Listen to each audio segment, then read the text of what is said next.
Kaixo, ongi etorria, zatikiekin eragiketak egiterakoan, denetan lehenengo ikasi behar duguna da batuketa eta keketa.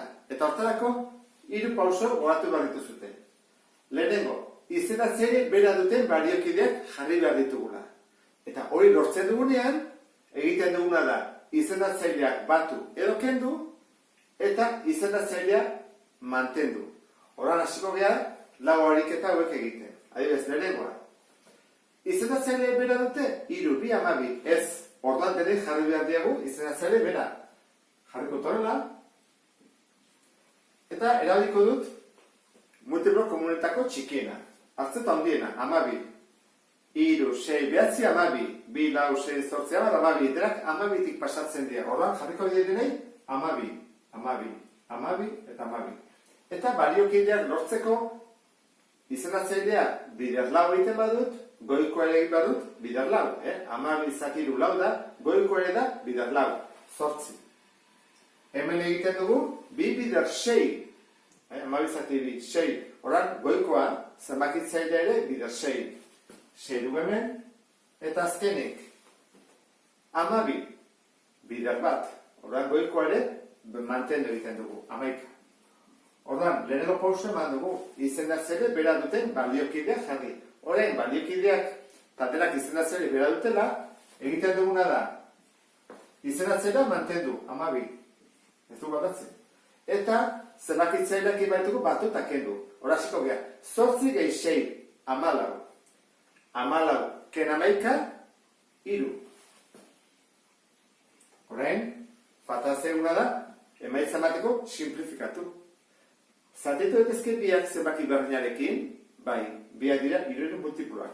3 zati 3 bat, 12 zati 3 lau. Eta hau zabantzateke emaitza. Bigarrena, hemen dugu gehi eta parentesi barruan minus bat. Orduan, izendatzailea bera dute, ez bide jarri behar diegu, multiplo komunetako txikiena. Zein da 12, da? 6 12, lau, 8 12. Orduan, bide jartzen eta 12, baina, falta zen, erdiko ikurrazte jarri behar dut. Gehi minus, biak desberdin delako jartzen diegu, minus, Orduan, keketa badak honen. Orduan, esan dugu izendatzailea bera 12 dela, 12 zati 6, 2, zazpi bidor 2 14, eta bestea da, 12 zati lau 3, 3 bidor 5 15. Orain, egin dezakegu. Izendatzaileak mantendu. Eta goikoak batu edo kendu. 14 ken 15. Zen bada, minusak irabazten du, ez da, batengatik. Horra jarriko dugu, bat minusa. Minusa nu jartzen da, aurrean. Esan dugu erdian. Horra hemen dugu, minus, 12 bat. Orduan, hori ondoren, urrengoa. Hemen, 2 parentesi ditugu. Orduan, lehenengo gauza da, parentesi horiek, albani bada, desagertu araztea. Hemen, ken bat da, parentesi hau kendu daiteke, aurrean bat dagoenean kendu daiteke. Ondorengoakin kontukin egin bat dugu. Horak kentzen dugu, horak gehituko ditzakue, eta hemen dugu, ken minus. Horak kasauta jarri dugu, gehi. Eta izendatzailea, 2 eta 3 multiplo komunetako txikiena da, 6. 6 eta 6. Ikusten zuen bezala, ja, parenteseken ditut, ikurak ondo jarri ditut, hor falta zen, zenbakitzaileak. 6 zati 2, 3, bider bat, 3, eta 6 zati 3, 2, bider 2, lau. Kaso honetan, zer dugu? Mantendu badugu 6, minus 3, gehi lau. Ikur desberdina dutelako, keiket egin behar da. Zerik irabazten du? Plusak lau ditugulako, minusak 3. Orduan, plus bat. Ez dugu jartzen plus, Orduan, hori izan batzateke, 6 bat. Azkena. Azkenak hemen arazotxo bat dugu onartu ez dugun ikusi, eta hau da zatikia, baina hemen ez, daude, 2 oso. Orduan, hori, zatiki bihurtu behar dugu. Gogoratzen zaten, nola esan dizuen zein batzen lehenengo, 2 oso badi badia, jarra dugu, 2 oso direla. Eta hori nola jartzen da? Jartzen dugu marrotxo bat, eta oso. Hor bat da. Orduan, guazta ikusten zeinen multiplo komunetako txikiena. Kaso honetan ere, 12 da. Lau 8 12, 6 12. Horra jarriko du horrela, ken, horrela, gehi, horrela. Orduan, 12,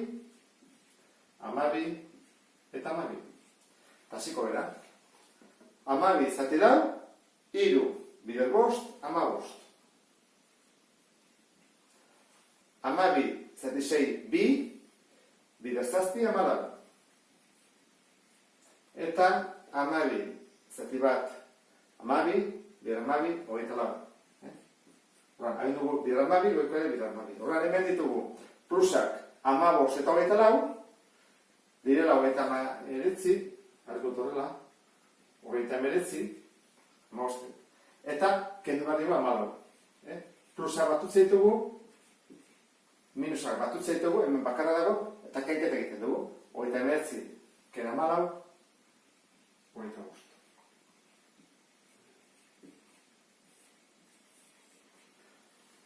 Batuketa eta kenketa egin ondoren, ikusiko duzu, nola biderketa eta zatiketa asko zerrexagoa den. Kasu honetan, izendatzaileak berdina jarri behar ditugu? Ez. Zer egiten dugu? Egiten duguna da, izendatzailearekin bidertu, eta zenbakitzailearekin. Era hontara. Horrela eta horrela. Orduan, egingo genuke. Iru bider bost, amabost. Zazpi bider lau, edo lau bider zazpi, hogeita zortzi. Simplifikatu edeke? Ez. Bukatu dugu. Horrela egiten da, biderketa. Zatiketa alderantziz egiten da. Da, biderketaren aurkakoa. Orduan, egin behar da. Bidertu behar da, beste zatikiaren alderantzizkoarekin. Buelta eman behar dugu. Orduan, bi eratara egin daiteke. Batzuk egiten dute, horrela. Olatu bat bezala. Iru bider bost, amabost. Orduan goian, amabost. Eta bestea, lau bider bi, zortzi. Eta bukatu dugu. Orduan, egin daiteke erantara, ikusten zuen bezala da, olatu bat bezala, edo egin daiteke buruz, buelta eman, maten dugu buelta, alderantzizko egiteko, eta egiten dugu, iru bider bost, amabost, lau bider, buelta eman da, bi, zortzi. Nahi duzuen bezala, edo buelta ematen duzute bigarrenari eta bidertu horrela, edo bidertu erantara. Hemen bi adibide ditut biderketan, dugu, minus iru laurden bider minus lau bosten, orduan, biderketan baiten dugu, zenbakitzailearekin, problemi gabe. Iru bider lau, amabi. Lau bider bost, hogei. Orain, ikurrak, minusa diren galdetu inbat dugu. Ikurrak berdina dira? Bai, orduan, plus gelditzen da. Bider minus, plus delako. Bueno, orain, galdetu behar dugu, simplifikatu daiteke edo ez. Biak dira, lauren taulakoak. Orduan, amabi zati lau, iru, hogei zati lau, bost. Hau zagoetzeteke, emaitza zuzena. Simplifikatu ondoren. Hau jartzen behar zute, zago genuke, simplifikatu gabe dago horrendik. Beste honetan. Bosteren bider minus bi oso. Horan, kaso honetan, bidertu behar dugu goikoa goikoarekin, bekoa bekoarekin. Eta, izendatzaileak ez du norekin bidertu. Horan, zer egiten dugu? Ez du bidertzen minus bikin, jarri behar dugu zerbait behan. Zer jartzen dugu osoak direlako bat. Horain bai egin dezakegula. Bost bider bi, ama, iru bider bat, iru. Eta horrean, jarri behar dugu, plusa edo minusa. Plus bider minus. Ikura desberdina dudako, emaitza da, minus. Eta bukatu da. Ikusten zuen bezala, asko zerrexagoa da egitea, biderketak eta zatiketak. Bueno, beste kaso. Hemen berdin gertatzen zaigu, falta zaigula. Horra jarriko diguni, bat. Horra ingo dugu. Lau, horrein gueta eman, bi bider bat, bi goian. Eta gueta eman da, iru bider lau, amabi. Baina hau, simplifikatu eteke. Biak, bikin, horrak etzezegu, bat eta behan, sei. Eta hemen jarritut bi kaso bereziak, da zatiki batez zatikia. Orduan, hori nola egiten da. Ikusi bat dugu berdin nun dagoen, berdin nun dago. Berdin dago marronen parean. Horrek esan nahi du, dala, bost laurden zati hiru erdi. Orduan, hori da idaztiko dugu hemen.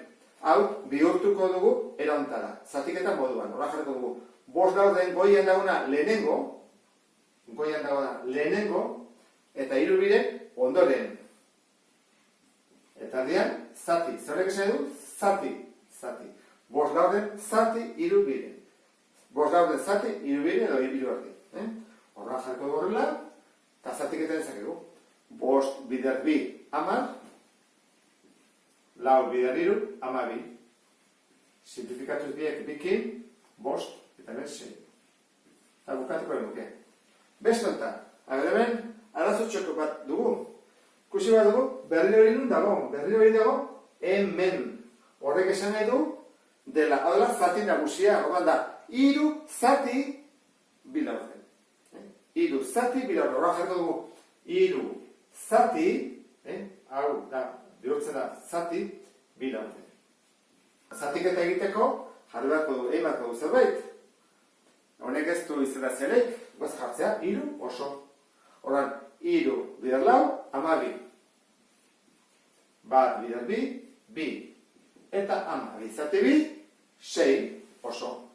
Eta hemen izango zateke, emaitza 6. Eta honekin bukatzen ditugu lau eragiketak, batuketa, kenketa, biderketa, zatiketa. Horren, badakizue, eragiketa kombinatokin bako dira. Beste bat arte, agur.